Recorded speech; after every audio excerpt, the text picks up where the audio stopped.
È una vera e propria mobilitazione quella che si è messa in moto contro il progetto dell'ipermercato più grande del Veneto, a 2 passi dal Castello del Cataio, in vista del voto del Consiglio Comunale di Due Carrare. Una battaglia che la nostra emittente ha sempre seguito, dando voce ai tanti cittadini che si battono contro ciò che è considerato uno sfregio al territorio ed un danno al commercio dell'intera area.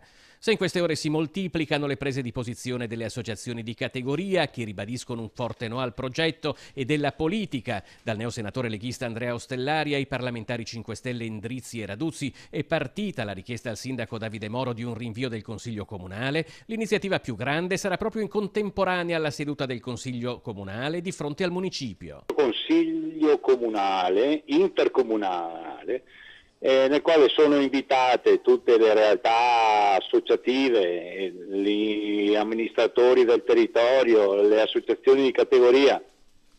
Sarà una sorta di microfono aperto nel quale verranno spiegate le posizioni di opposizione a questo progetto di centro commerciale. Se il municipio si approvasse l'accordo di programma, sono previste nuove ulteriori manifestazioni. Nel mirino ci sono proprio le politiche del comune, cui viene chiesto di posticipare il voto, visto che la soprintendenza ha espresso parere contrario al progetto con un decreto che presto potrebbe diventare definitivo. La neutralità con cui si dichiaravano, precedentemente, siamo passati ad un sostegno pieno alle strategie di chi vuole costruire il centro commerciale.